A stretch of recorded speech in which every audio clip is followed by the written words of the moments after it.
Hi guys, welcome back to the Fast and Fun channel. Can you believe 5 years ago I was creating Fast and Fun? It feels like I've been doing it in eternity. Just as a bit of evenings and weekend fun really, to impart some of my views, knowledge, experience, the highs and lows of running a multi-sports car garage. Well, to do something special for its 5th anniversary, I'm off on a 6-day road trip next week to Scotland. Normally my videos can be several weeks. By the time you see the videos, they're several weeks later. This is not the case. So I'm doing this video now on the Thursday. This video will go live tomorrow on the Friday. And my road trip starts next week on Tuesday the 28th of May. And it will run for 6 days all the way through to Sunday the 2nd of June. And I'm planning to do a daily vlog on the 6-day road trip up in and around Scotland. Dates, this was arranged many months ago, and we've mistakenly picked half term. So bad preparation really, but we were trying to get the balance between poor weather up in Scotland and better weather, but yet not waiting till sort of too late in June and July and August when it's really busy with the summer. Too early, March, April, it can be horrendous weather up in Scotland. So we're trying to get that late May, and unfortunately we've ended up picking the half-term weekend at half-term week, so it may be really busy. But there's 3 of us going up. None of the other cars have been on the channel, which is going to be great. So we're going to get a bit of new content on that. But the route's going to be flexible. And the plan is a daily vlog that I will try to roughly and quickly edit every evening and then get it uploaded overnight to go live daily. So you can follow the 6-day road trip around Scotland. The route, I would call it flexible at the moment. We've got an idea. The only thing that is firm is the 5 nights. All 5 are fixed. So we've got 2 overnighters at the start and at the end in Ayr to break up the journey. And that's because one of the guys lives there up in Ayr. The other 3 nights in the middle of the road trip are in a village about 10-15 miles west of Inverness. So right in the heart of the Highlands. So perfect chance there to explore the Highlands, whether it be north or west from our Airbnb we've booked. Incidentally, let me just spend 30 seconds. I run an Airbnb here at my house. It's its own standalone cottage. I will put a link to it in the comments below. If anybody is interested in staying here, it gets booked up during the summer, but it would be great for any of my viewers, certainly subscribers, to come down, experience some rural forest life down here in Gloucestershire. And obviously, you can meet me for free and the cars for free. And if you contact me directly, we can arrange some sort of mates rates for you staying here. That's my Airbnb push gone now. So what car am I taking? Well, I did have a bit of a think about this, but I've decided to go with my Scooby. Main reason being, well, 2 really, I suppose. I know parts of the west coast of Scotland well, sort of from the Applecross Peninsula north up through Torridon and Lochmarie and Pooley and all the way Ullapool and a few miles north of Ullapool as well. So sections of it I know, and every time I've been there and visited, I've just always dreamt that it's a road that I think the STI will adore, will love. It's just, you just feel like it's coming home. It feels like probably the connections with Colin McRae and Scotland, and I've always hankered after taking the Scooby north to Scotland. The second reason is this summer, so in a matter of a couple more months' time, I've owned the Scooby for 3 years. I bought it on 96,000 miles. It's just done 100,000 now. So I've only done 4,000 miles in the car in approaching 3 years, and I promised myself this year to do something extra, to do something special with the Scooby, and this is the 6-day road trip that I think will suit it, and I think it's what it deserves. Get some miles on it, and I'll get to learn the car so much better by taking it on this road trip. There's a side effect, there's a bit of a negative taking the Scooby. And unsurprisingly, it is the rate that it drinks super unleaded fuel. People that have watched some of the Scooby videos before will know that on average driving I get around 18 mpg.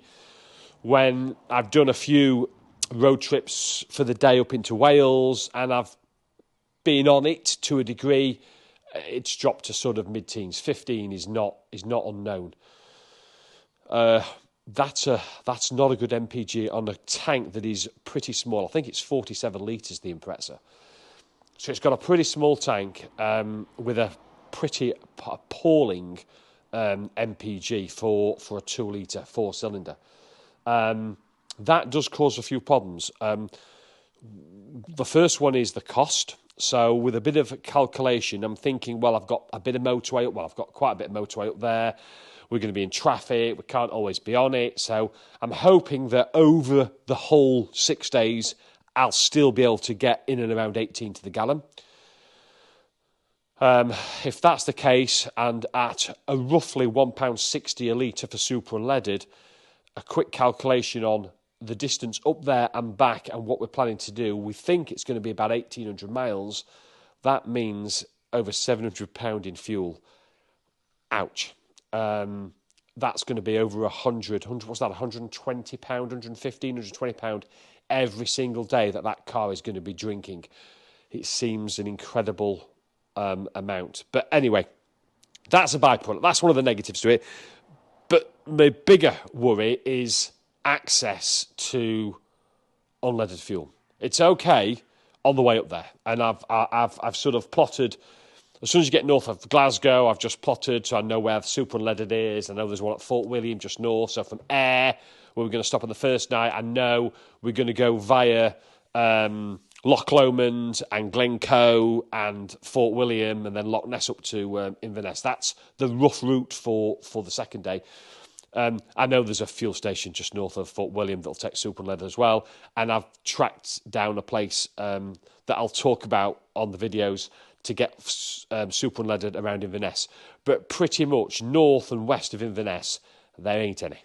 Or not that I can find. If you know any, please drop it in comments below. Roads or addresses of anywhere. But I don't think there's anywhere I can get super unleaded.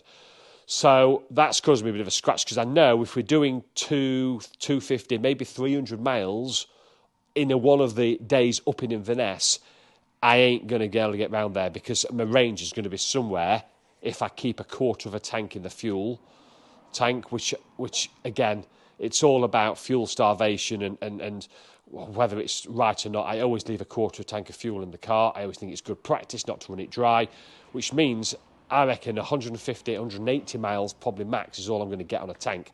So I'm going to need to fill it up somewhere. So in preparation for that, so I bought this octane booster. It's Miller's Oils, VSPE or something it's called, but it's talks around here. This needs to be added to 50 litres of unleaded fuel, and it can lift the RON categorisation by up to a couple of points. I don't know if it's any good or not. I hope it is, because it was flipping expensive, actually. I bought 4 bottles, because that'll only do 50 litres. So that's basically a tank. It's worth.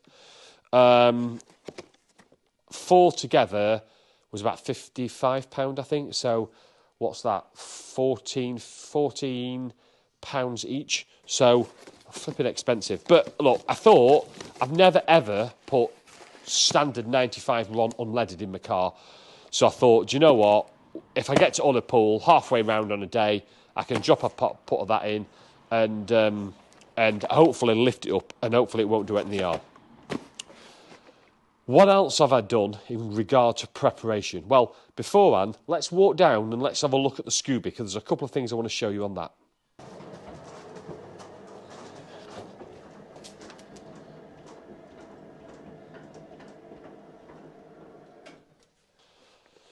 So as well as the octane booster, other things that I think are always worthwhile is an actual hard copy road map. Just because on your phone you've got batteries, it's never as easy to establish the route when you're not looking at a hard map. So I always find, maybe it's old school, I always carry a hard copy with me. The other thing is, all three of us have bought, we've had walkie-talkies before, or I have. What they say range you get and what is reality is never true. The one that I bought, after a couple of 100 metres, literally in bad terrain, you just lose connection. So we've been recommended these. They are called Boafeng. They're a Japanese brand. This particular one is the UV9R Pro. I'll report what these are like. Apparently, from people that have used these up in Scotland, you can get range of around about a mile, even in quite poor mountainous terrain. If that's the case, a mile is really, really good for a walkie-talkie. So if that's the case, I'll be really, really pleased with them. Why is it important for a road trip? Well, because we've got 3 guys driving in 3 cars, and we're spending a lot of hours in the cars driving.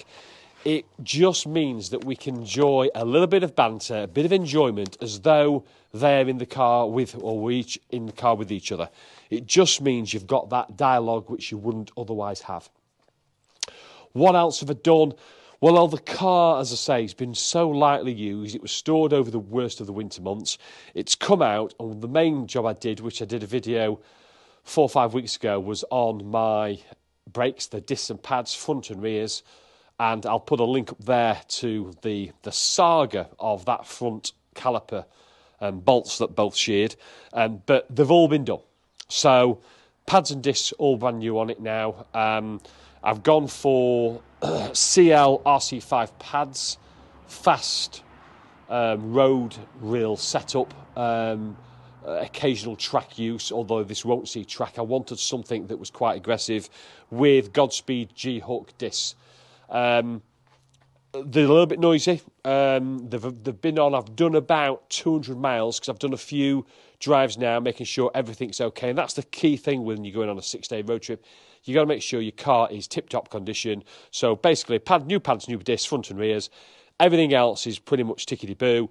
I did a bit of a 80-mile recce a couple of days ago, in fact last weekend, with Archie in his Edition 30 Golf GTI, just to make sure that everything's looking good. I'll take it out for another spin this weekend over the bank holiday, and then it'll just make sure it's all ready to go for Tuesday morning.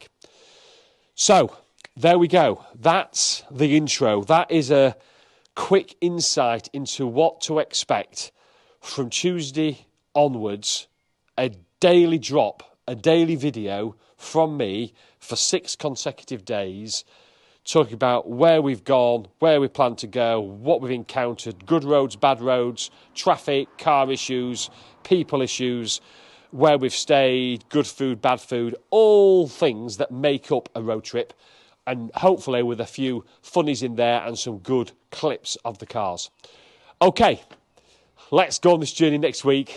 I'm all ready. The excitement's building 3-4 days out. I can't wait. I just hope the weather stays dryish, as much as Scotland can be dry, and we should have a cracking 6 days up in Scotland. Thanks for watching, guys. If you haven't subscribed, please do so you don't miss any of my daily vlogs. And the first one will be dropping hopefully sometime Tuesday evening. Thanks for watching, guys.